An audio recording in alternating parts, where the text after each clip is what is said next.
Times में बहुत बहुत स्वागत है आपका। आज हम मौजूद हैं कचहरी के सामने, 7 रोड के सामने।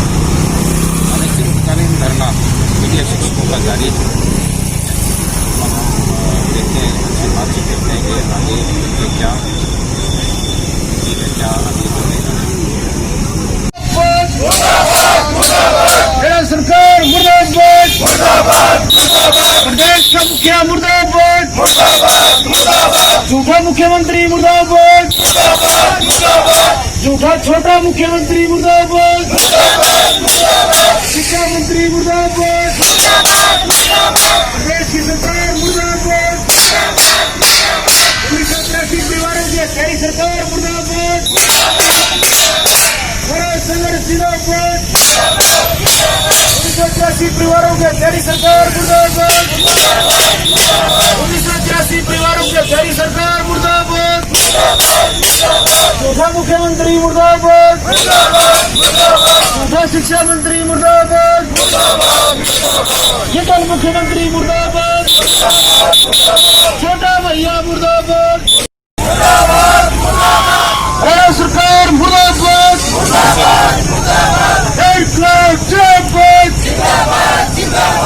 झूठ बोलने वाला मुख्यमंत्री मुर्दाबाद,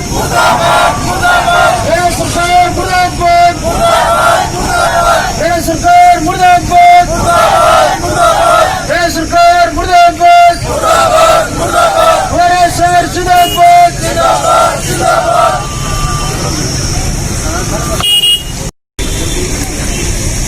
जैसा कि आप देख सकते हैं, पीटीआई शिक्षकों का धरना चालू है और हम बात करते हैं आज के समर्थन में। क्या नाम है? राजवीर सिंधु, रिटायर्ड रोडवेज कर्मचारी संघ के जिला प्रधान।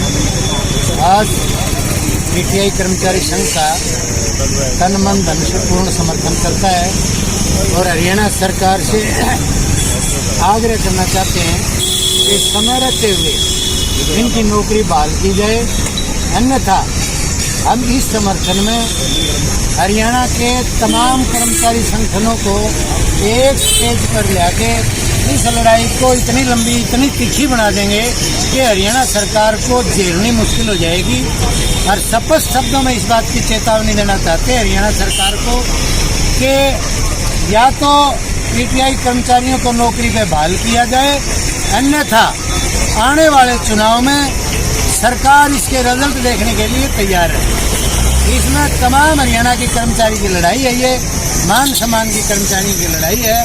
हमें ज़्यादा ना बोलते हुए उन्हें फिर आग्रह करना चाहते हैं सरकार से कि पीटीआई कर्मचारियों की मांग जायज़ है, इसको तुरंत पूरा किया जाए, अन्यथा सरकार इस लड़ाई के लिए तैयार रहे।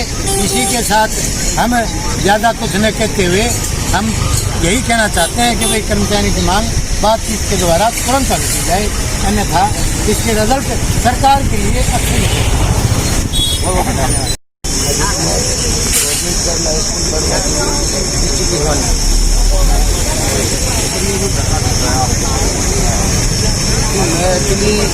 मैं भी खुद एक टीचर हूँ।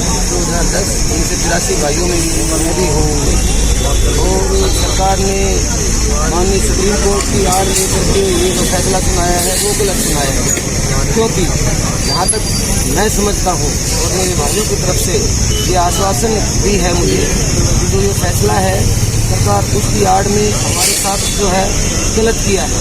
क्योंकि आज से पहले भी बहुत सी सरकारें आई, वो सरकार चाहे कांग्रेस पार्टी की रही हो, चाहे बीजेपी की रही हो, चाहे माननीय इनेलो की रही हो, कोई भी सरकार रही हो, उन सरकारों ने ऐसा कोई भी फैसला नहीं लिया जो कर्मचारी के हित में हो। लेकिन ये पहली सरकार ऐसी है, गठबंधन की सरकार, इन्होंने इन कर्मचारी भाइयों के लिए ये फैसला जो लिया है वो गलत लिया है।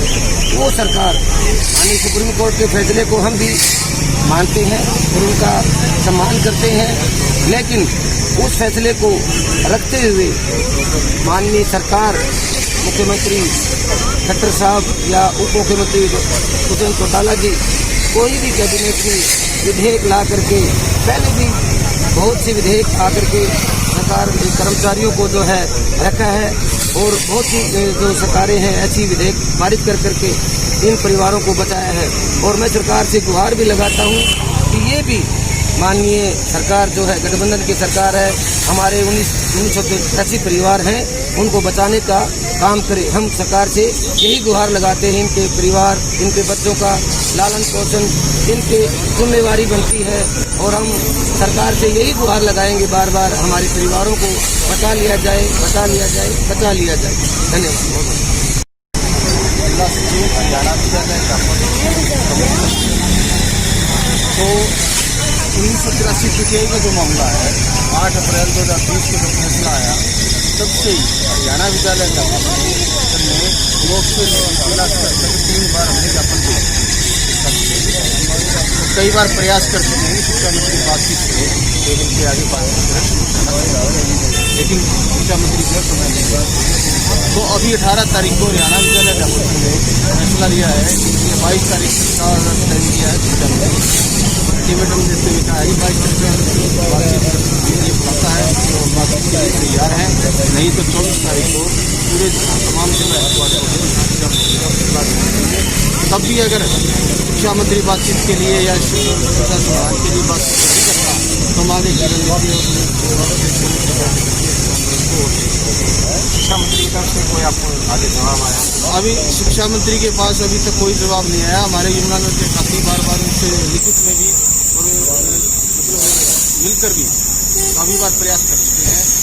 यहाँ तक कि एक पिछली बार जो मिलने गए साथी हमने तो आपने मिलने के टाइम जो मांगा था, मैंने तो गलती से मतलब लेक्चरर को बुलाया, ये बयान था शिक्षा मंत्री का। मतलब शिक्षा मंत्री होते हुए तो ये पता नहीं कि मैं किसको बुला रहा हूँ, किसको नहीं बुला रहा हूँ। तो ये हालात शिक्षा के लिए बहुत खतरनाक है।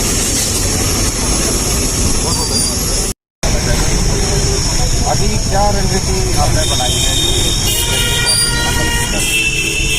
आंदोलन की नीति राज्य समिति के आदेश के अनुसार समय समय पर तय होती है। इसी कड़ी में आज हम पूरे महाप्रदेश में जो सरकार के नुमाइंदे प्रतिनिधि विधायक के रूप में है या मंत्री के रूप में हम संघर्ष समिति को लेकर के उनके दरवाजे पर ज्ञापन देने के लिए गए हैं पूरे प्रदेश में। और जहाँ तक हिसार की बात है, हिसार में हम बरवाड़ा विधानसभा क्षेत्र के विधायक जोगीराम सियाल के निवास पे गए और ऐसा पहली बार नहीं, हम 2 बार कर चुके हैं उनके घर पे, वो नहीं मिले हमारे साथ। हम इसकी संघर्ष समिति के बैनर के नीचे बड़े शब्दों में निंदा करते हैं कि वो जनता के प्रतिनिधि हैं और जनता से ऐसे चोर सिपाही का खेल ना खेलें, हमारे सामने आकर के बात करें। और उनके साथ साथ जो उनके घर से एक बात आई निकल के कि भाई जोगीराम की चलती नहीं है। हम ये कहते हैं आपके चैनल के माध्यम से, अगर जोगीराम की नहीं चलती तो वो 1 सेकंड में रिजाइन करके बरवाड़ा विधानसभा की सीट खाली कर दें और तुरंत हमारे धरने में आकर के बैठ जाएं। हम उनकी सरकार में चलवाने का काम करेंगे, उनका सहयोग करेंगे। बहुत बहुत धन्यवाद। शिक्षकों का धरना लगातार जारी है। 24 तारीख को इन्होंने जो है आगे फैसला ले लिया है कि अब आर या पार की लड़ाई है। तो आप देखते रहिए,